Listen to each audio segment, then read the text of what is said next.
Abateze amatwi mwese ndabaramukije. Kaze mu kiganiro ivyo nabageze vyose.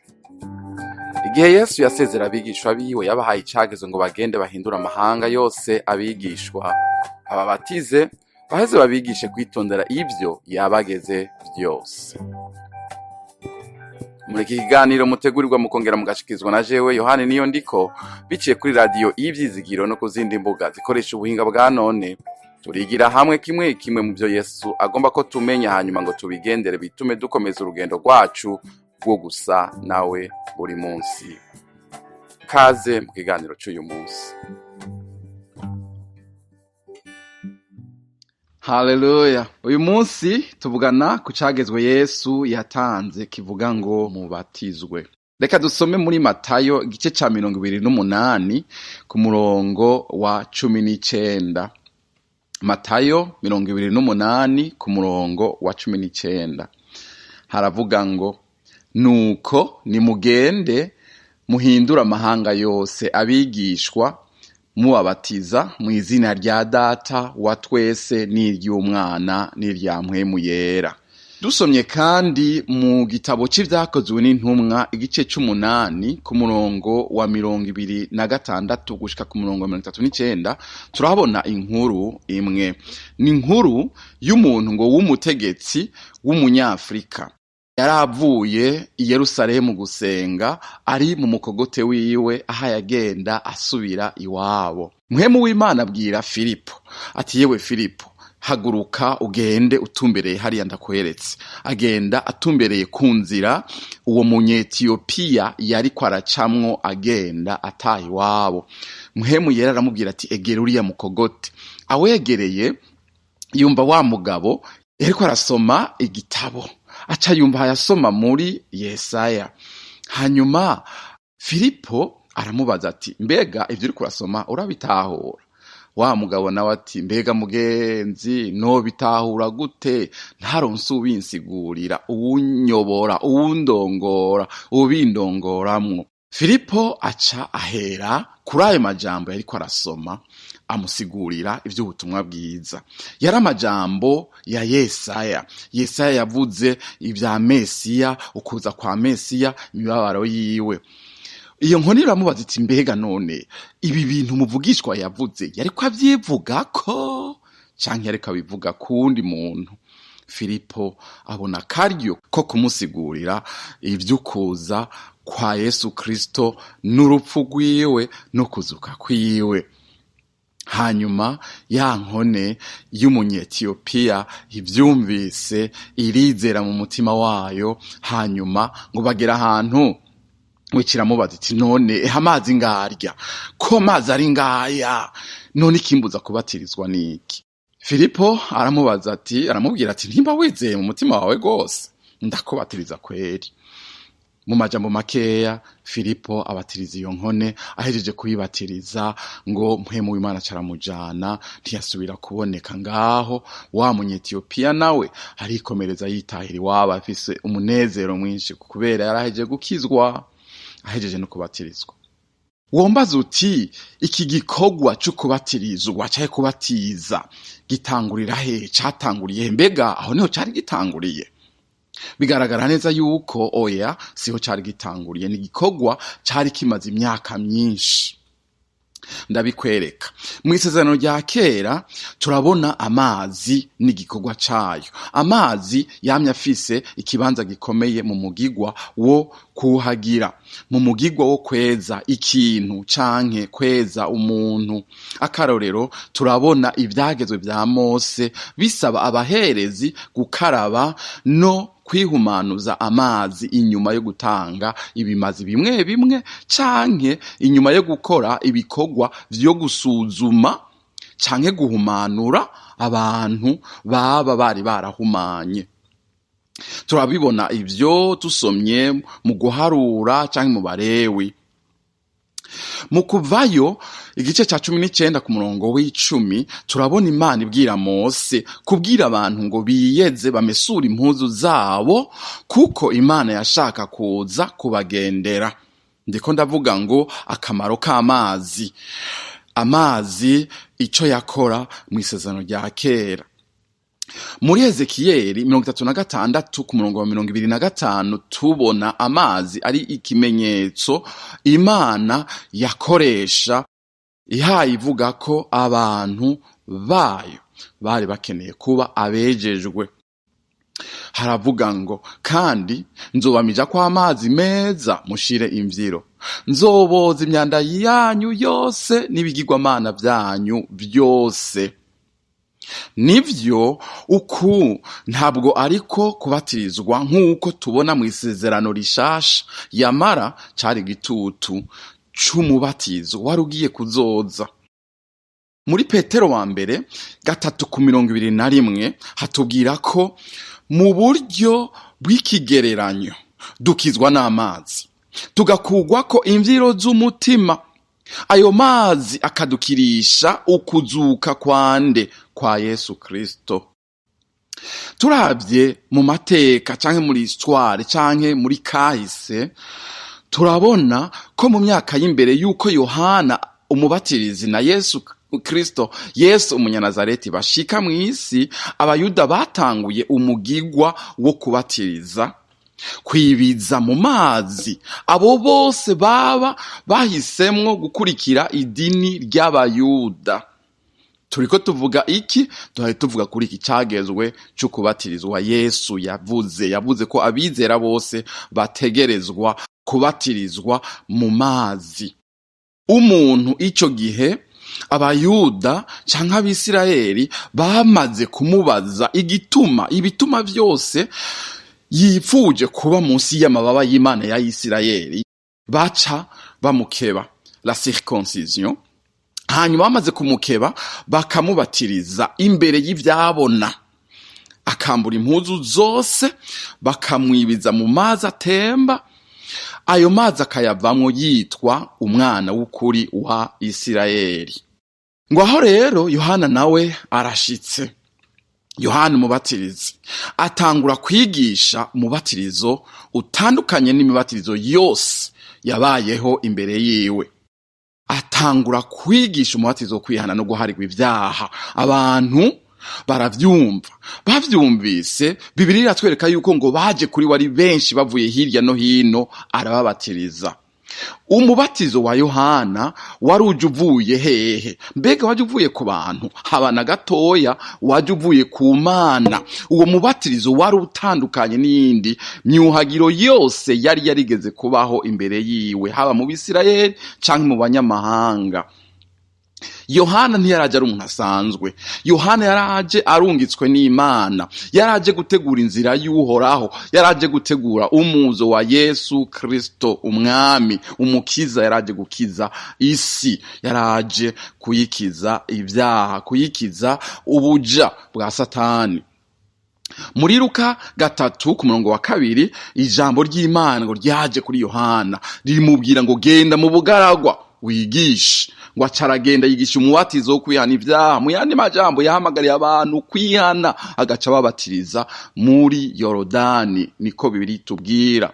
Yesu bwiwe amaze gutangura igikorwa ciwe cyo kwigisha ubutumwa bwiza bw'ubwami bw'Imana, yemeje ko umubatizo wa Yohana utari wavuye ku bantu, yamara ko wari umubatizo wavuye ku Mana. Yesu yavuze kuri Yohana aravuga ati urya ntabwo yari umuntu asanzwe, yavuye ku Mana. Kuko Yesu yapfuye akazuka, abamwizeye bose babatizwa mu izina ryiwe. Nukuvuga ngo bapfana nawe bakazukana nawe. Yarapfuye arazuka, barapfa nabo bakazuka, maze bagahita baba bazima batakiri babandi, yamara bacitse ivyaremwe bishasha. Ninde abatirizwa? Ivyakozwe n'intumwa gice ca 8 ku 37, Filipo yabajije nkona ati namba wizeye mu mutima wawe wose birashoboka? Nayo iti nizeye ko Yesu ari umwana w'Imana. Muravyumvise?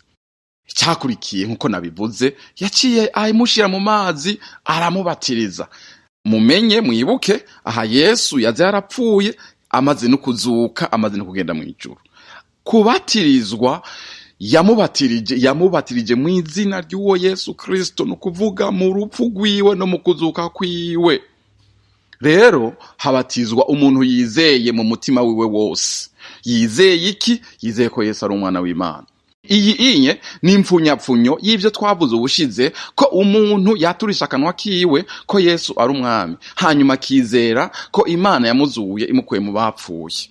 Uwubikoze gutyo acakizwa, kandi ahejeje gukizwa igikurikira acabatizwa, canke agomba ategerezwa guca abatirizwa. Ni ibintu bibiri bifatanye, ni ibintu bibiri bijana. Niko vyagenze no kuri iyi nkone y'umunyetiyopiya, nkuko twabisomye, nkuko twabivuze. Filipo yahereye kuvyo yariko arasoma, kuvyo nkone yariko arasoma, yariko irasoma, aca mubwira ubutumwa bwiza bwa Yesu Kristo, ko yavuye mu ijuru, ko vyari vyarahanuwe kera, hanyuma igihe kiragera araza, arapfa, arazuka. Amaze kuzuka, bamwizera bose barakizwa. Yaragiye mu ijuru kandi azogaruka.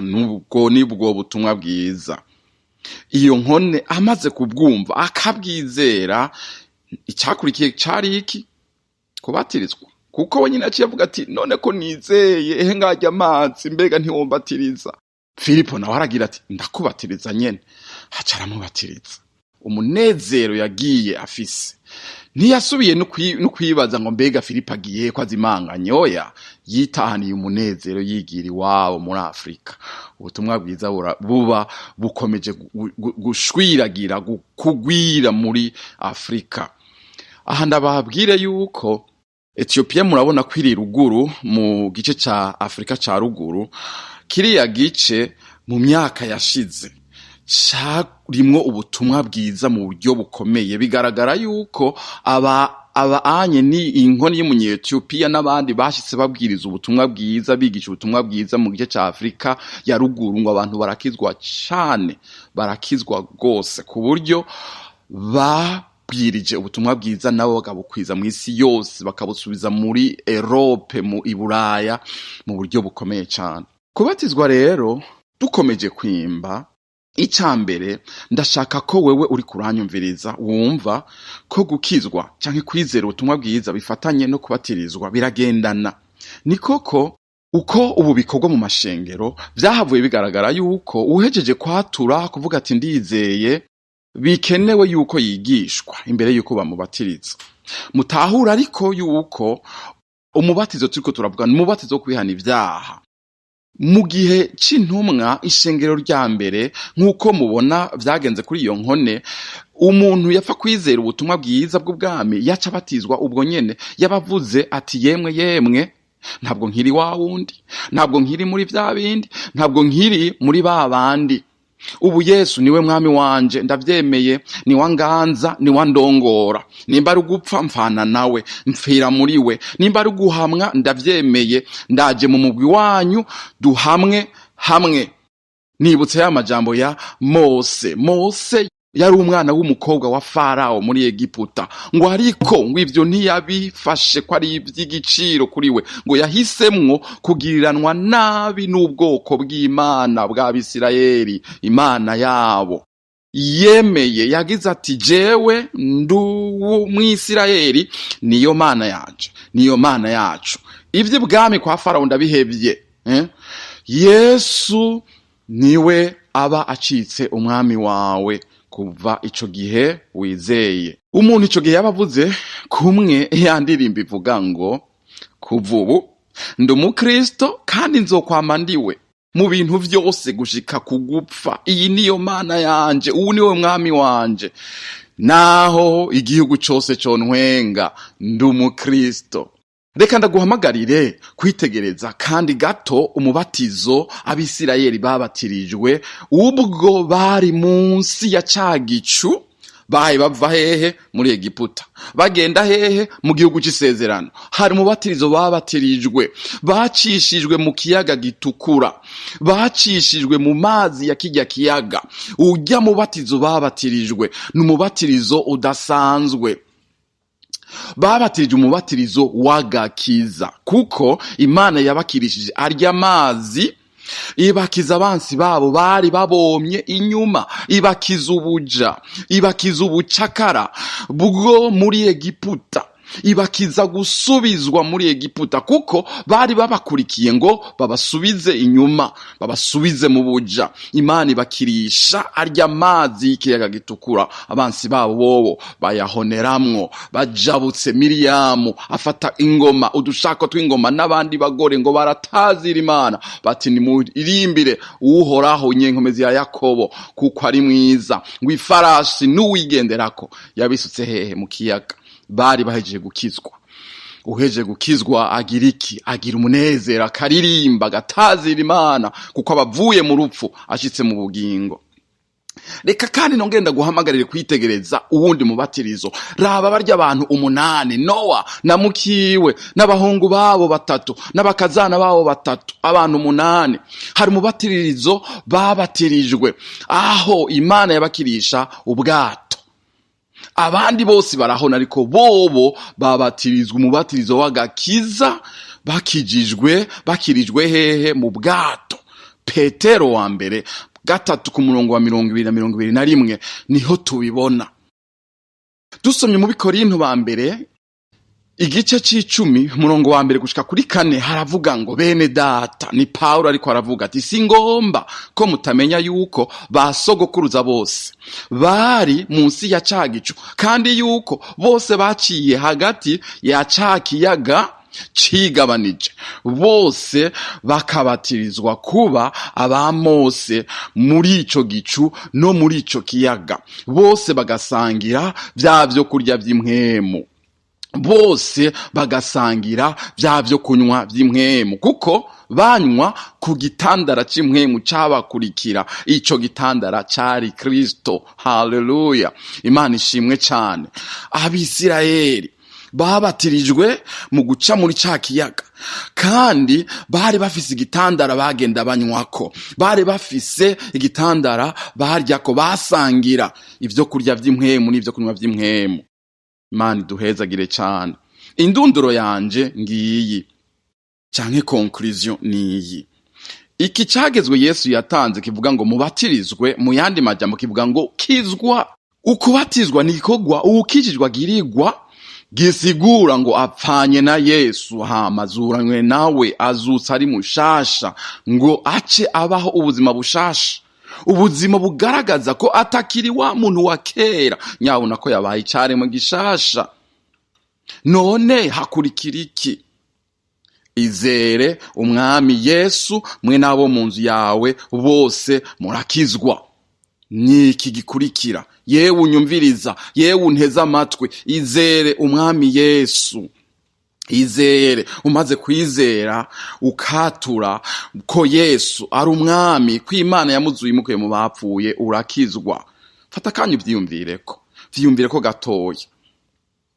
Yesu yari umugororotsi, ariko yapfuye ku musaraba mu gishingo canje nawe. Wumva wo mwakira akabuganza ubugingo bwawe, akaba umwami wawe. Yaragupfiriye, ariko Imana yaramuzuye imukuye mu bapfuye. Mbega uravyizeye? Nta makuru. Naho ivyaha vyawe vyoba vyinshi, naho wovuga uti jewe ndi umunyavyaha ruhebwa, oya, Imana iravyeza vyose bicika umweru, araguhindura mushasha. Pfukama aho nyene uri, atura mu mutima wawe, ubwire Yesu uti ndizeye, mbabarira. Ukaba umaze kwizera, kumbure nturabatirizwa. Niba umaze kwizera ukihana, ntusubire guteba na gatoya, bingagiza urondera abakozi b'Imana bakwegereye bakubatirize. Nibwirizwa, ni cagezwe Yesu yatanze. Nkuko nabivuze, kubatizwa no kwihana no kubatizwa biri mu gapake kamwe, biri mu gatu kamwe, birafatanye, biragendana. You will never be the same. Ntuzongera kuba wa wundi. Imana iguhezagire. Ndabashimiye mwebwe mwese mwateze amatwi ikiganiro ivyo nabageze vyose. Twizeye ko mwafashijwe n'inyigisho y'ubu munsi. Tubifurije umugisha w'Imana mu banyu no mu vyanyu. Naho ubutaha.